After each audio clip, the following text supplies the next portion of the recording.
I find there's any time not spent creating high quality content is not time well spent. But over the long run, it's all about just valuable content. If you provide value to people, they're going to want it and they're going to subscribe and follow and pay.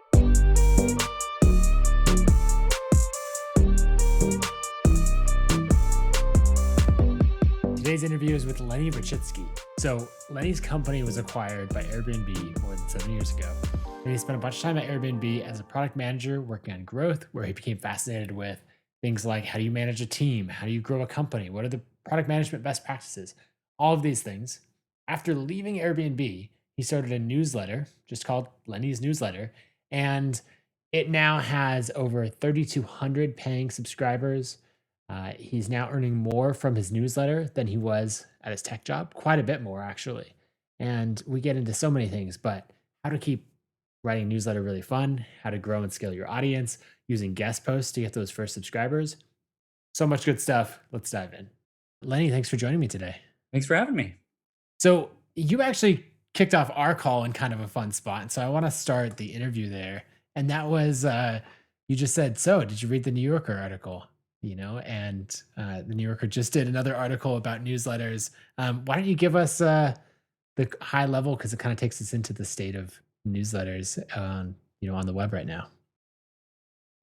So I find I generally try to avoid pontificating on the state of media and newsletters because I feel like that's not my depth. There's a lot of newsletter writers that like come from media that have thought about, this whole space of newslettering for a long time. And it's fun to think about and talk about and tweet about sometimes, but I find that I don't have the most thorough opinions of the whole industry. But what I find is when people do this kind of like overview of what's happening in newsletters, it's always this interesting combination of like, oh, here's all the good elements. People can write whatever they want and they have freedom. They're running their own business and creating their own kind of life. And then there's like, oh, but all these dangers. What's going to happen when they need health insurance? And how do we moderate all these folks? And who's going to win? And how do you not create this just like 1% that does well? And so the post is kind of essentially going through a bunch of stories of all those things happening. And I think the conclusion, as always, is it's complicated and there's good and bad, and we'll see where it all goes. Yeah, it's been fascinating to watch how the landscape has changed over the last, you know, 7 or 8 years since I've been working on this space, but particularly the last, say, 18 months as Substack has gained a ton of traction. I think a lot of people, this is kind of what I want to talk about next, um, who maybe in the past would look at newsletters and go, that's an interesting business. Like that's a thing. Maybe that's your lifestyle business. I don't know. I'm gonna go do a startup. You know, that was a lot of the mindset. And And now in the that's last eight, that's exactly what I did. That was my whole yeah, plan: is start a company, and then I started this newsletter on the side just to like play around with something. And magically, it turned around, and the newsletter became the main thing that I do. yeah. So let's talk about that more because you spent what 7, 8 years at Airbnb, working on growth and product management. And so I'd love to hear. Um, well, let's see. Let's talk about just the transition out of Airbnb and then what was next. Yeah. So I left Airbnb about a year and a half ago, last March. I was there for 7 years, sold my company to them. And my plan A when I left, first of all, I had no real plan. I was just like, I need to do something different. I need to move on to something new. And so plan A was uh, likely start a company again. Plan B was maybe do some advising and consulting. Plan C was maybe join a startup. Plan D was maybe join a big company. And nowhere on those list of plans that I have make a living off writing a newsletter. But what started happening is I first started collecting my thoughts of what I learned at Airbnb and things I've done in the past, just so that I don't have to relearn them when I start a company. So I put out a Medium post, and that did shockingly well. And then I put out a few more Medium posts, and those did well. And then somebody suggested I switch to Substack to the classic reasons to have your own newsletter: to own your audience, to not give all the benefits of Medium, and those kinds of things, which we can talk about. And that just kept going well. And it was always a side project that everyone around me was like, okay, stop this writing thing you're doing. And if you really want to do a startup, you should really focus on that. And you're spending so much time writing. What are you doing? But I just kept doing it because it was interesting and fun, and people seemed to value it. And I had a good conversation with a friend maybe 6 months into it, and his advice was, okay, this seems to be working well. People seem to value it. You seem to enjoy it. Maybe just try that for a little while longer and don't put all this pressure on yourself to start a company now. And so I did that and it just kept growing. And eventually, uh, this year, actually around COVID, beginnings of COVID, uh, it was like a year since I left my job. I had no income. I didn't know what I was going to do. All my stock is down. I didn't know how I was going to make money again. And so I decided, let me try this paid version of the newsletter. And that kind of took things to the next level. Now we're here where I'm making a lot more than I made at Airbnb. And I don't have any future plans beyond this. Yeah. So did you figure out what the startup was going to be, or was it still you were playing around with ideas and the newsletter was a playground to try out or to like think through some of the things you were considering? The newsletter was more of a playground of collecting things that I've learned that I wanted to crystallize. As they say, I don't know what I think until I've written it down. And it was an excuse to crystallize things that I've learned over the past. But in terms of the startup, I had a spreadsheet of 50 ideas that I was working through one by one, prototyping them, asking friends, trying to research them. So I went through like 10 of them by the time I stopped, and none of them really stuck. That was part of it, is I didn't find anything that was, oh shit, I really need to stop everything and do this thing. If I had it, it would have been something different. But startups are hard. I don't. It's like a hard life to pursue, and so I'm happy not to do that right now. They're very hard, and especially that I don't know, those first 2 years or 3 years, before it gets a team and momentum, it just it's really hard. Um so that initial traction, that point where you're like, "Hey, this is working." What were those signs that you looked for? How was it, a number of subscribers, or was it just momentum, a rate of growth? What was it? I'd say early on it was very qualitative. I just kept getting these really nice messages from people about how valuable some of the stuff I'd written had been. So it was that plus continued growth. People just continued to subscribe and come back and not unsubscribe. That was a good sign. And then, yeah, I guess it was those two things. Qualitative feedback and just growth continued to happen even when I wasn't doing anything. And also the feedback was coming from really smart, successful people that I really respected. So that added to it. So those things. I think what's interesting about that is that it has you focusing on the quality of the content rather than the results from the Oh quality of man, the content. absolutely. That's what I find over and over again. Anything that I do that's not just create high quality content does very little for the success of the newsletter. I find there's any time not spent creating high quality content is not time well spent. I just keep finding it over and over. I tried like Twitter ads. I tried a referral program. I tried cross promotion across newsletters, and none of that really did anything. Although initially there were some things that I did that were really impactful to help jumpstart it, which we could talk about. But over the long run, it's all about just valuable content. It's like if you provide value to people, they're gonna want it, and they're gonna subscribe and follow and pay. So the more you can just provide value, the more successful you'll be, and that's what I keep finding. Well, I think another thing in that is the type of people that you're writing to. So you're looking at a lot of that qualitative feedback was from people that you really respected, whether it's industry peers or others. And I find that when I'm writing to someone who's one of my peers, the quality of my writing is so much better. If I have this in mind of like, okay, this didn't happen, but let's say this person asked me for advice on how to get your startup to your first 5 million ARR, you know, then if I write to them, it's just better writing.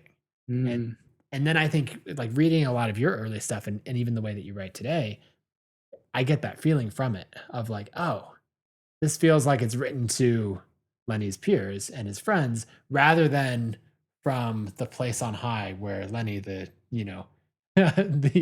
startup expert, is writing to the masses.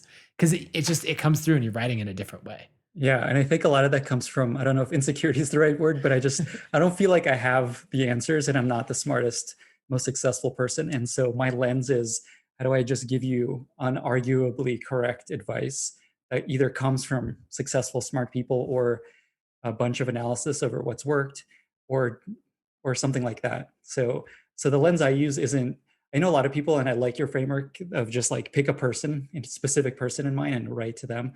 I use it more of like a broad lens of if I'm like a founder reading this, is this like actually useful to me, or is this just like a bunch of fluffy stuff that sounds nice that I'm gonna just forget immediately?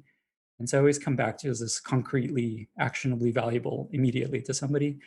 And if it's not, then I refine it further and cut out stuff that's not actually useful. Yeah, that makes sense. What were some of those things that worked really early on that you were talking about to get the initial growth? So I started with zero, as everyone starts with. And the way I first launched the newsletter was actually on Twitter, and it kind of created this interesting back and forth between Medium and Twitter and Substack. So I wrote that first piece on Medium, and it got like featured by Medium. The It was about Airbnb, what I learned at Airbnb. The CEO of Airbnb sent it out to the entire company, Mm. and it got into this collection. So it just got a ton of views, and that led to some Twitter following. Somehow they kind of found me on Twitter, and then as I was Did you writing have additional, much of a Twitter following? not really. I had like a few thousand followers, something like that, which is Yeah, not what you not get nothing. from being on Twitter for years and Yeah, yeah, exactly. Just like, doing yeah, things in the through industry and all of osmosis. that. Yeah. Yeah. Yep. Which is, some people have less than 1,000, so that's a different place to start. But and I'll also add, I've never like focused on Twitter followers. I was just like, how do I share valuable things with people? Because I just want to get it out of my head. And so as I was writing these Medium posts, I was also tweeting little nuggets of things that either were in that post or just couldn't make it into a whole post. So I started just kind of doing both things, tweeting and Medium posting. Mhm. And that built up the Twitter audience just because some of the stuff was proved to be really valuable. And then when I launched the Substack, I basically just tweeted out, hey, I'm launching a Substack newsletter. You should subscribe. I don't know what it's going to be yet, but don't miss it. And so that got me to my first few hundred subscribers, just Mhm. like tweeting about it. And I had maybe like 10,000 followers at that point, something like that. And then I did a couple guest posts, one on Andrew Chen's blog and one on the First Round Review. And that so Twitter plus those two got me to the first 1,000 essentially. Plus, in that time, maybe like 20 actual posts that were valuable enough for people. Right. Yeah. Is guest posting something that you would recommend for someone I'd kicking off? say, yeah, I'd say initially when it's early for sure. Because if you think about just marketing anything, you just want to go to where your audience is. And if you can write something that in a place somebody already has that whole audience and show how awesome you are, they're gonna come follow you wherever you are. So I found it to be super valuable, but you have to just pick the right blogs and newsletters and do a great job. Yeah, I mean, in the early days of my newsletter, maybe after I had probably 2,000 subscribers, 1,000, 2,000, somewhere in there, I started doing guest posting pretty heavily. And it's exactly what you said. Like some people think about guest posting as like, oh yeah, here's this thing that I wouldn't put on my blog, but sure, I'll try to see if you want to run it. It's not an effective strategy. Instead, if you're like, here's the best content that I wrote. Like I Exactly. remember writing an article for Smashing Magazine, which is a web design and I know development about blog. that. My wife's been in that. Oh, nice. Yeah. She's a designer. Yep. And I read them a lot. And so I wrote a post on product launches that was 4,000 words long, all kinds of detail, everything, I tried to put as many real numbers in there as possible and just try to be like, this is everything I've got, you know? And that post, I think got me, well, it had a great call to action for like, sign up for a free email course at the end that I had. Like, here's a ton of great value. And then if you want even more like in the weeds, nerdy stuff, here's even more. And that picked up like 2,000 email subscribers from a single post, which at the time, were like 50% growth. It's pretty amazing. Yeah, Uh, 2,000's a lot. yeah. But even if at that stage, if you're getting 100 or 300, like that's totally worth it. Yeah, similarly to the one I did with Andrew, I worked on it for like months. It was 28 ways to grow supply in a marketplace, and I had like all these examples uh, and quotes and all these things. And I showed it to him because we got to know each other a little bit on Twitter. And he's just like, "Can I republish this on my blog?" I'm like, well, can I also publish it on mine?" It's like, "Let's do a 24-hour exclusive." And it was a really tough call because I was really proud of it. And it was the best thing I'd written up to that point. But again, I think that's why it worked, Yeah. because it's high quality. The exclusive is interesting because it still gets out to your audience, but it leads over there. Yeah, with first round, they're not as into that. They don't want you to republish it at any point. Yeah. And I mean, they've got quite a content strategy Yeah, they're and amazing. They give you an editor. It's amazing. yeah. So is guest posting something that you've continued to do, or was that more for initial traction and then just focus on your own property? I've done that a couple times. I did a couple more first round pieces actually, now that I think about it, but it was more just it felt good. It didn't really do much honestly directly, but all these things add up. But what I find now is that now that I have a meaningful audience, I can promote other people through guest posts, which one, people come to me to try to do that, which is really Right. funny. And then on the other hand, it saves me work because I get this amazing content from someone great for a week. Because with a paid newsletter, I have to write every week forever. And Mhm. the more amazing pieces of content I can create that I don't have to write myself, the better. So always a balance, obviously. But what I try to do is, yeah, collect just like the best people in each field and have them write a definitive answer on a topic that people are asking me about. And so it's kind of flipped now, which is kind of interesting. When I think having you've basically set the bar for the content, and then you've said, if anyone in the industry who's really experienced can meet that bar or exceed that bar, then I would love to have you. And then Exactly. it's not a like, oh man, this article is not from Lenny this week. It's from some random person. It's instead like, whoa, I can't believe Lenny got this person to come on and share this level of detail. Yeah. And here's a, a rule of thumb I'll share is if someone reaches out to me to try to do a guest post, that automatically means they're not going to do a guest post. I have to go reach out to them because I find that the people that I want to do the guest post are often the ones that aren't interested in doing one. Right. Have you ever had someone who reached out to you do a guest post that like met the bar for quality and was really good? Not yet. Okay. I'm sure it'll happen, but not I yet. wonder. So I'm just spitballing here. I wonder, like I'm saying, if I were to pitch you on a guest post, like if I was listening to this and heard like Lenny doesn't take outside pitches, if I were to be like, yes, but he hasn't seen my content, what I would do is I would pitch you with the entire article pre-written, and I would say, okay, but what about this? Do you think that would work? Oh, that would definitely work better because I find that once I get started with someone, it's hard to just, if I find that it's not great, it's hard to be like, no, never mind. So, yeah, the more I can see where you're going to land, the more likely it is to work out. And what I find is often with even the most amazing people, there's a bunch of back and forth where I push them to make it more concrete and more actionable Mhm. and more tactical. So, I love seeing the draft because then I can see how far it is from something that's going to be amazing. Right. And you can see immediately if this is an idea that's been played out and done plenty of times before, or if you're like, it's not good yet, but I bet if you change these 5 things, Exactly. Yeah. it could be really Yeah. good. There you go. There's a good trick. And so, I mean, we can carry that forward, right? If even someone who doesn't often take guest posts, I mean, it's basically it's similar to what you did with Andrew. Of you didn't pitch him, but you said, "Hey, I'm working on this." I don't know exactly what you said, but I'm working on this. Yeah, that's exactly right. Can you give me feedback? Can you give me ideas? And then he's like, "Not only that, but can I run it on my on my site?" That's exactly right. And actually with first round it was the same way. I had kind of the outline in a lot of the posts done and I showed it to them and that got them excited. Somebody who did this really well, and I feel bad that I'm spacing on his name right now, but who runs Groove, groovehq.com. They built a really, really popular blog on their journey going to 500K. Now I'm trying to think 500. I'm trying to think what the number is. Anyway, That's a lot of subscribers. no, sorry, it was on the for their software product. Maybe they were trying to get to 5 million ARR or something like that. They had some. It was probably 500K of MRR is what the number they're targeting. Because I remember looking up to it being like, ConvertKit wasn't at that level, and I was like, oh, that would be cool to get there, And something that he did really well is have a content like a sort of an advisor group where he basically reached out to a bunch of smart people and said, hey, I'm going to write stuff on these topics. Would you mind if I sent you a draft of it from time to time for you to look over if I think it's particularly relevant to you?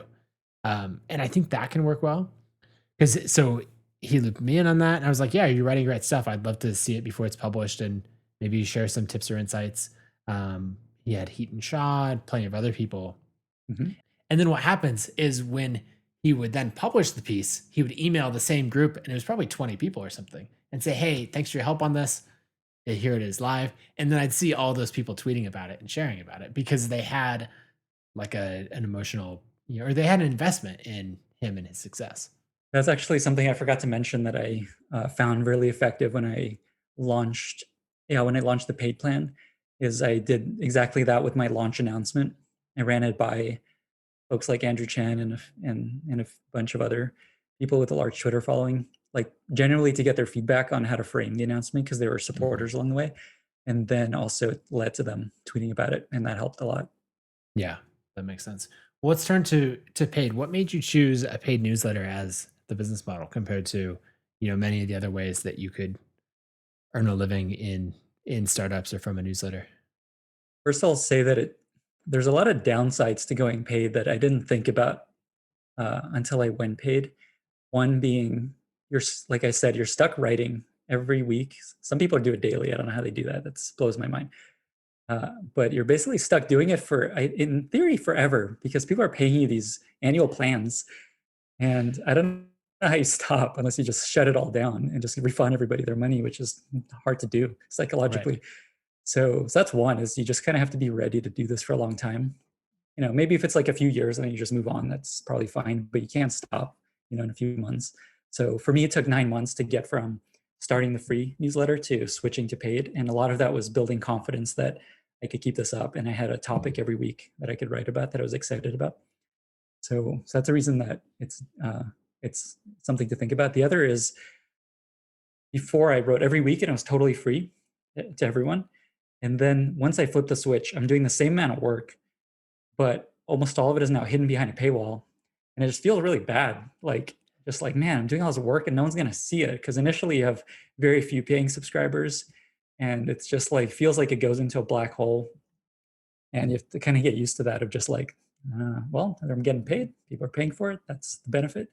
And that's the cost of writing this and doing all that work. So, but that, like, I don't know, it's like it feels like an obvious thing, but the feeling of it, it doesn't feel good. But it all works out long Yeah. term. Digging in on that, how have you found like your writing process and like that showing up really consistently and the pressure of needing to publish could feel like a hamster wheel. It could also be turned into a system. And so one, I'd love to hear any things that you've done to establish your process to bring it from like hamster wheel to reliable, productive system, or if that's even happened. Yeah, totally. And if we want, we can come back to the Let's do it. launching of paid. So in terms of my process, very much the way I describe it is, it feels like a boulder is always chasing me, and as soon as I'm done with one week, there's just like the next one's coming, and I have to always plan ahead. And it's a real thing, and it used to be stressful, but now that I've done it long enough, it's again kind of the confidence where I'm like, okay, I've done this for like a year and a half now. I'm not worried. I'm not going to find something great this week. But what I've done now is, I basically have 3 months of ideas mapped out. So I have a Coda doc where I have every topic kind of on its own page, kind of mapped out for the next 3 months roughly, just like the topic, the headline. And then for the more eminent posts, I basically go in there and just flush out with bullet points initially, just like the things I want to say and thoughts that I have as I think about it. And then for the next like month, I go deeper. So it's kind of this like spectrum of depth for the next few months. What's cool about the format that I happened upon is it's an advice column. And so that means people send me questions that they're tackling in real life. And so I have this large backlog of really great questions from founders and product managers and growth people. So I'm finding I'm never going to run out of things to write about at this point. And if I do, I could just go back and do better on things that I've already written about. So the topics don't seem to be a problem, but then actually delivering high quality stuff every week for sure is a challenge. What helps, one, is just thinking a little bit ahead. So I always try to be like a few weeks ahead of like done content, but I never actually get there. So it's usually like the next post is like 80% done a week ahead of time. And then the rest are like 20 to 10% done. And then the rest are just headlines. And otherwise, it's just making time to write. I block out my mornings. I have no meetings until 3 p.m. That's my new Nice. rule. And that helps a lot. And it's hard to do if you have a day job. And that just always comes back to no, you can't do this if you have a day job. I don't know how people have a newsletter that's good with a job. And that's the secret is I have time to do this stuff. And most people don't. Like, I don't know how you do a newsletter running a company. Well, I mean, I do a lot of what you're talking about of like, yeah, this will totally be done for this week. And then you're like, wait, I send my newsletter every Tuesday. And yeah, I don't know what's up with Tuesdays, but it sounded good. Someone said it was the best day to send for open rates, and now it's stuck. I think it's that I don't want to be in the Monday morning inbox. And so but I don't also want to be a Friday end of the week. And so I'm like, Tuesday. You guys must have data on which day of the week is the highest open rates. It's Tuesday. um, not so much definitive. Like it's not like wildly, but Tuesdays are good. Inch out every percentage we can get. Yes, exactly. And that's, we send a little over 1 billion emails a month. So we have a good amount of data on that. We heard it here first, Tuesdays. Yeah, exactly. So let's see. With the content coming out, that's something that I always run into. Like I was actually going to send a year in review post tomorrow. That's what I'm doing. But it's not done, and I was like, oh, it's end of the day Monday, and that's not going to happen between now and then. And so I have basically the same process that you do of like, this is what's coming, and then here's the ideas, and dripped out from there. Something else that you mentioned that I thought is a really good point is the asking. It's not asking your audience questions and then asking them to submit you questions. So one is the generic, like, hey, if you have any questions about these 3 topics, like ask away. Or even if you said something like, hey, I'm going to write about freemium business models in a couple of weeks, like submit your stories, or like you can solicit that kind of thing, especially once you get past maybe 2,000 or 3,000 engaged subscribers, then you start to get a good number of things there. But then the other thing that I love is to ask, hey, what's your biggest frustration related to life as a product manager, running a freelance business, like whatever the topic is for your newsletter. And that can get a lot of good things where, people will come in and say like, here's my frustration. And you're like, oh, let me tell you how to solve that. And that's the writing prompt that you were looking for to take an idea actually all the way through. Yeah, I think that I kind of made my newsletter, like I leaned into that even more. And it's just like, this is purely an advice column. Send me your questions, anything you're dealing with that stresses you out at the office or around product or growth or managing humans. And so it leads to a lot of really good questions because they always end up being very real, like stuff they're actually dealing with. And I wish I could answer them all, but it just piles up. And so I have to pick one. And the other thing I have to think about, because my newsletter has this broad spectrum of product management and growth and startup stuff and people management. People join me with different hopes and dreams for what the newsletter is going to be. So I have to balance out all these different types of content every week. So it's a weekly newsletter. So I kind of have to do a nice balance. I can't have like 3 product posts in a row because then all the growth people are going to leave. And so that's something I have to think about. Yeah. Is that a fear that you have, or does that actually manifest in the numbers as well? It's hard to see in the numbers. I definitely find people unsubscribe, but they're just like, not what I thought it was going to be. I'm out. But I don't know what the root cause is, and it's all anecdotal, but it just feels like that's probably what's happening is they're just like, I don't care about growth. Stop talking about growth. Right. Yeah. And you get both sides of it where someone comes in from the greatest article they've ever read on growth. They're like, oh man, this is all he ever talks about. It's incredible. And then another person comes in from the same side on product management or people management or whatever. And they each think that you talk about something different. Yeah. And that reminds me of something I've realized about this whole newsletter game is that it's really important that you stick to what you enjoy and are curious about yourself and are interested in writing about versus what people want you to focus on and write about. Because coming back to your question about how to keep it up, I find that you're just not going to keep it up well if you're writing for what people want you to write versus like stuff you really actually are curious about and want to write about. So I try to do like a 80%, what do I actually care about this week? And I'm excited to write about. with a 20% of like, will people care about it this week? And is this a topic that's top of mind for anyone? Because otherwise you just like created a job for yourself you don't like. And why did you even do that? Right. Yep, that's good. And especially because it gives you permission as your interests change over time. Like Right. for me, I started writing about designing iOS apps. Like that's all I cared about. And then it was like with some marketing and more general design. And I haven't designed an iOS app in 7, 8 years. I don't know. Wonder if those subscribers are still around. There are some of them, and but if it's around what you're interested in, then it's much easier to let go of those subscribers. Whereas if you're like, no, I have to keep everybody on the list, then you're going to you're trying to force yourself to be interested in things that you're just not anymore. Yeah, and it's just you're not going to enjoy it. It's not going to be good. People aren't going to be like, "Oh, this is what I'm here for." Yeah, and so the key is just like just write. Yeah, so going back to your question of process, I have this like list of what I'm going to write about over the next 3 months, but then I rearrange it constantly based on what I'm drawn to as much as I can, and that really helps. Otherwise, you just burn out. Yep, that makes sense. Okay, now let's talk writing. Switching to a paid newsletter. Um, what are some numbers now as far as how many subscribers you have on the free version and the paid version?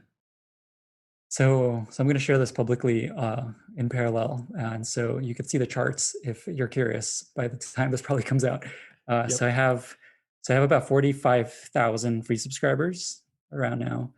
I have just over 3,000 paid subscribers, and then I give a bunch of like comps to various groups, so it's larger than that in reality, and making about over six figures, Yep. more than I made in my fancy tech job, which blows my mind. Like my entire goal from the beginning of this whole paid endeavor was once I make more than I made at Airbnb, I'm done. I don't need Uh-huh. anything more. I'm just gonna stop thinking about growth. I'm just gonna write, but it just keeps going on its own. I'm not doing anything, and it's pretty bonkers.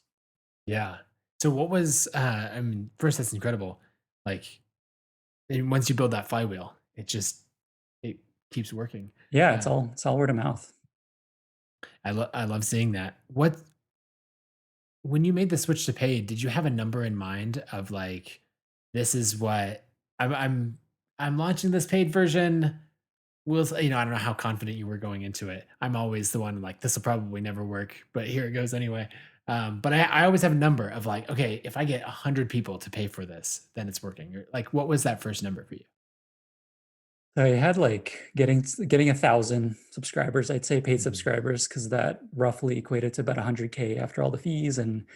and discounts and things like that. So initially it was 1,000, which is I think it was Kevin Kelly who talked Yep. about 1,000 true fans, and it was very real. It was like exactly when I get to 1,000 subscribers, I was making 100K a year, which is very livable wage in San Francisco, borderline San Francisco.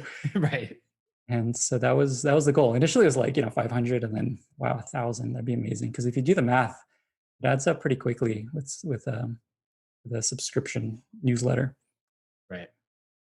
Yeah. So what have you seen on free to paid conversion rates? Anything in particular driving more paid subscribers? So so if you do the math, so I have about 45,000 free and about 3,000 paid, so it's less than 10% convert, which is an interesting stat. Initially, it was like 2% when I first launched. So I had like 10,000 free subscribers when I went to paid, and I had about 200 to 300 initially paid Yeah. subscribers. So it was a very low percentage initially, and then over time it grows. Um, what was the other question? So, well, I guess digging in on that, did you put more content behind the paywall, or did it just take time? What actually drove that conversion rate up? Because you're pushing the 8-9% now. The way I do it is I send an email once a week. If you pay, you get it every week. If you don't pay, you get it once a month. And so that monthly email basically has to be really good because that's your sell. And sometimes I do these like, here's a peek at this week's paid post and gives them a glimpse of what they're missing. And then in the free post, I share here's the three things you missed. So essentially, it's that free post converts people plus Twitter, just kind of sharing what's going on in the paid land. But otherwise, it's all hidden behind a paywall. Yeah. So it was about having more time for those here's what you missed, here's the free post to kick in. It just comes back to just providing value to people, and they either find out about it or they want to access it, and then they end up subscribing and stick around or leaving. How did you think about pricing? Of what price point you set, and then how do you think about that changing over time or not? I definitely spent a lot of time thinking about it. I don't know if my price is the right price at all. I experimented with various price points, but where I landed is advice I got is price higher than you think you should. Everybody always wants to start at $5 a month because that's the lowest you can go, and no one ever thinks their stuff is worth it. So they're just like, oh, $5 a month. That's so much money already. So I looked at the leaderboard, and if you think there's like these various categories of newsletters, there's news, there's entertainment, and then there's broadly just like analysis and make me smarter and better at what I do category. And those charged like 10 to $20 a month. So I just picked the middle and went with it. And initially when I launched, I did it. You had a like there was a big discount. It was $10 a month for a year. And then I increased or lowered the discount to it's $12 a month or 120 a year. And then I went to the $15 a month or 150 a year. And I still don't know if that's the right price. There's probably some curve someone could do for me that's like the ideal place. Although I will say when I ran a deal, it's like interesting learning. I ran a holiday deal and that drove the most subscribers I've ever gotten in one day when I discounted it by 25%. So that's probably the right answer is price a little higher and then discount it on occasion. Yeah, run a Black Friday or Yeah, that's what it something was. else. It was a Cyber Monday holiday newsletter deal. Yeah, and I think that's interesting. Are you thinking about bumping up to the $20 a month or going up from there? Or you think it's at the right? That feels so expensive. And I have Too this much pressure. interesting too much pressure. Yeah. And I find that I have this interesting combination of people working at a tech company that it can expense it and the price doesn't really matter. And then there's like a lot of product managers in like India that email me and students in India. That's like the most common source of emails that I get of just like, this is a crazy price for someone in my shoes. Is there any like alternative price for folks in India, for example? And I don't know how to deal with that because I don't want to devalue it, but it's also a crazy expensive price. So that's a struggle I have. I don't know how to solve that. That'd be interesting. Trying to think who said this, or a bunch of people probably have, but of being like full price or free. And they always have that sort of methodology of like, yeah, I think it was someone doing agency work, honestly, of like, no, there's no friends and family discount. There's nothing like that. I like these are my rates, except in the times where I think it would really benefit you, or like I'm gonna do this for free. And then it's very clear that no, this is what I'm giving you. And there's none of this like, you're paying for it, so you feel like you deserve things, but you're paying half of the list price or a quarter of it. And so I feel like you can't be demanding, and there's sort of that weird demographic. And so you could say, like, look, I do full price and then I do full scholarships under these criteria, and I give out 100 scholarships a month or 10 scholarships a month or whatever. Um, I don't do that, but that's an interesting strategy. I do discounts of like various amounts, uh, and I don't know if that's a good idea or not. But yeah, I do. I ended up doing like a 50% discount for students, and then I just give occasional steep discounts for folks that just feel like yeah, they would value it highly and they just can't afford it.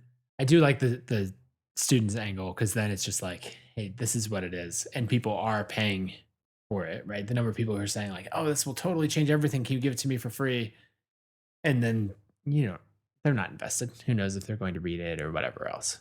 Yeah, exactly. The other thing I've been trying to do really hard is to offer the content to folks that are just like can't afford it or don't even know it exists. I've been giving out a bunch of free subscriptions to like Women in Product and like Mhm. the Black Product Managers Group and Latinx VC and things like that.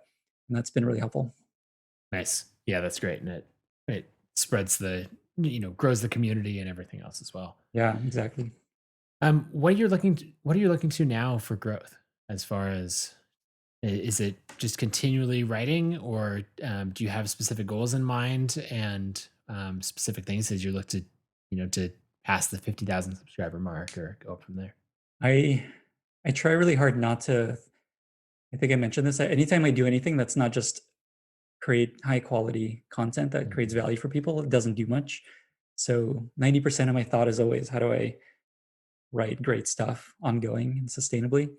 And it's really easy to do more work and find more work for myself. Like create a podcast and write a book and create a course and all the things.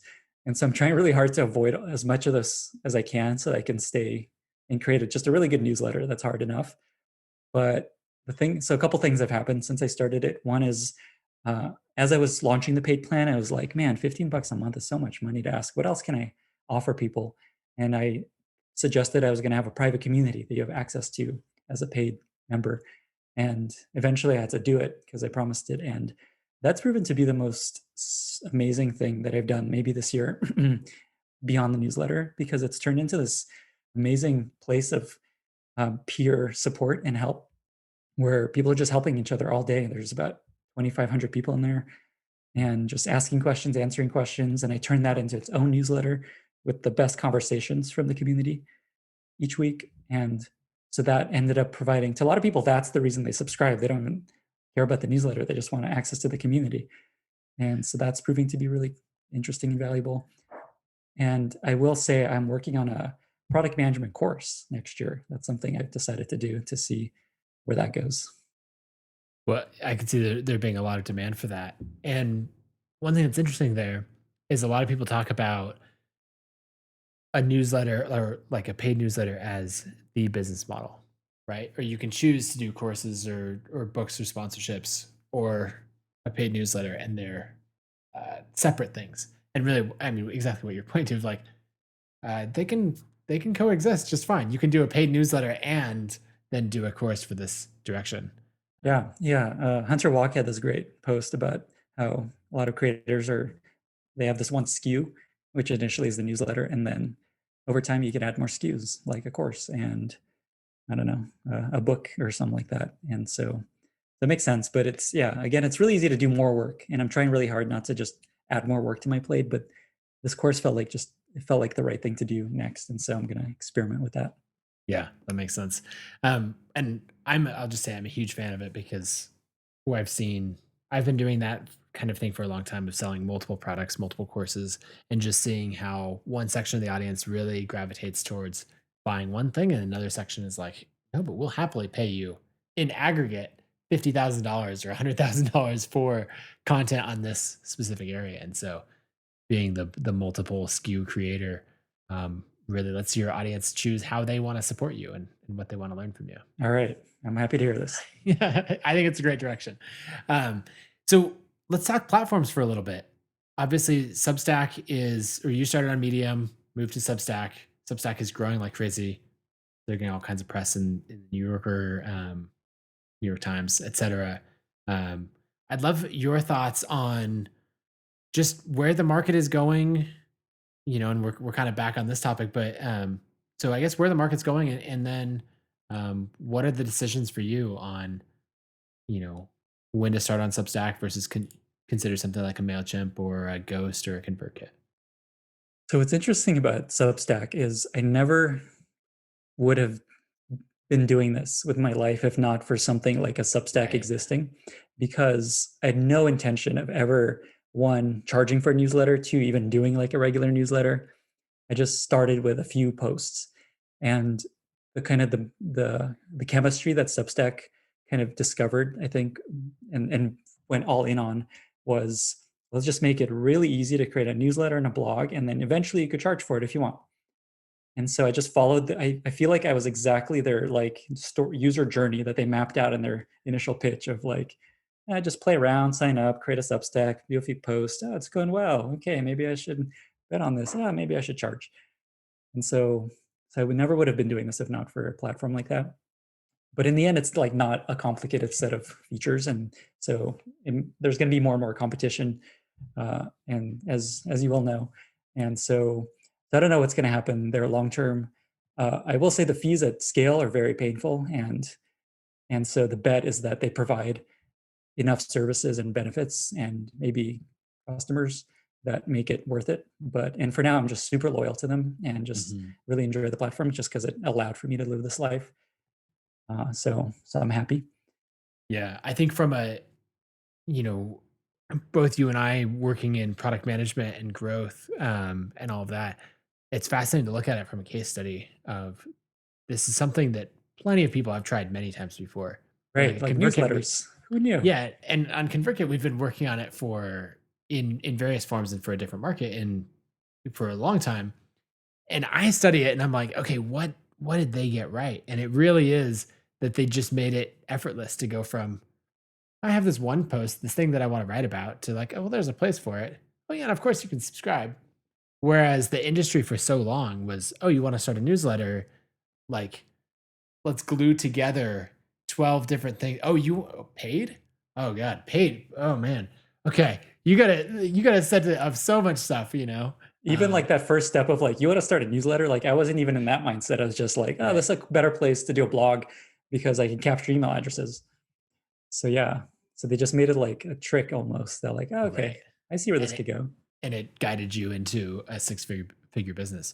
So I think that's something that's so important of like finding a place to start because none of this matters. Like people get so obsessed over platform or, any of this, like what's the fees on Right. this? Exactly. And like if you never get past 1,000 subscribers, which 1,000 subscribers is hard, like that is a meaningful bar.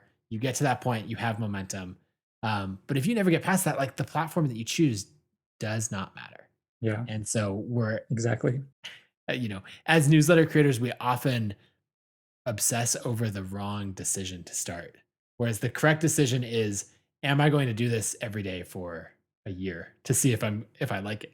Yeah. And yeah, exactly. How do I figure that out as soon as possible and as easily as possible before I overthink all the different variables that come into play? And I totally agree. Like in the end, it just again comes to can I create value for people consistently, and then do I enjoy it? That's a really important piece because you're not gonna last if you're not enjoying it enough. At Yep. least writing is hard, also, so you're not gonna be fully enjoying it.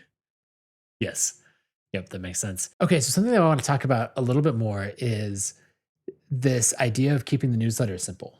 So, being in the online marketing space for a long time, I've seen people scale a newsletter or a content business and they get to the point where it's a little, maybe they're making 200,000 a year and they're like, I should hire an assistant, I should hire an editor. You get some of that help. Um, and then it starts to go from there, right? Maybe they're 500,000 a year, maybe a million a year, and they're starting to be a team. I'd love your thoughts on that because that's a path that you could take. You could turn this into the definitive, like the definitive, forget newsletter, the definitive news source for Hmm. product management. This could be something um, in that way. What are you thinking about your approach and keeping it simple? So I've worked really hard for many years, and I know what that's like. And I feel like I have this opportunity to create a pretty balanced lifestyle where I don't need to work 80 hours a week, and you quickly get there by just doing more and trying to add to it and accelerate it and build more. And so I'm trying really hard not to do that. And I feel like there's like I could just do exactly this for a long time, and it feels like it will keep growing even if I do nothing. And I feel like I could make more just keeping it my own thing, not hiring anyone full time, not trying to add more business units to it. Maybe it's wrong, but yeah, most of it comes from just like I could easily become a workaholic again and do a lot more work, and I'm trying hard to avoid that as much as I can while delivering consistent value. Yeah, I think that's really important that you touched on of just a little bit of the actual take home of you can keep driving that top line revenue number, but this isn't in this right now a traditional startup. You're not trying to make it that, and so actually the profit is what really matters. And so if we fast forward and we're like, okay, this business is going to be at $3 million a year X number of years from now, and it's going to have in order to hit that revenue number and provide that value for that many people, it's going to need a team of 10 people. It's going to, it has all of these needs. And before you know it, you're managing payroll again and, Right, all of this right. stuff. Yeah, Um, and that's like, I think a lot of people get to that position chasing the growth and then look back and say, like, oh man, I liked it when it was simple, when it was recurring revenue, serving a single audience in just showing up in a consistent way. yeah. That's my current philosophy. But I will say I have like a designer I'm contracting with to like kind of level up the deal. I have a PM I work with that like hourly where she helps curate this weekly newsletter. So there's a few folks that are helping out, and there's a community events friend that's helping out run events and things like that. So I think what I'm trying to do is, yeah, just keep it really simple. Maybe that's the philosophy, just keep it simple, and you end up making more and being happier. And so far it's working out. We'll see where it all goes. Yeah. I have a good friend, Josh Kaufman, who wrote the book, The Personal MBA, and he's done this really well of keep sticking to a really simple business. He's gotten to the point, he's always looked for channels where someone else is handling customer support. So like he likes to sell on Amazon, Audible, and stuff like that. So he's, as the author, he's one step removed. And that's just one example of he's said, no, I want a simple business. And he, that doesn't mean you can't work with a lot of freelancers. And have a team. He loves to employ editors because they make his writing so much better. And that's actually something that I'd recommend for anyone writing a newsletter where you want the content really good. Having someone that you pay to go, yeah, I see where you're going with this. What is going on in this section? Like, rework that. Yeah, You can make I this need point that. a lot better. I want that. If you have anyone you can recommend, that would be awesome. But I will say there's like, maybe I'm just like, I'm not in the ambitious phase of my life. I feel like it's totally cool to be super ambitious and try to make something huge also. And maybe there's a venture scale return somewhere in this space as a creator. And I think it's totally fine to try. I think for me personally, I'm happy just making a meaningful income and not trying to turn it into like $1 billion enterprise.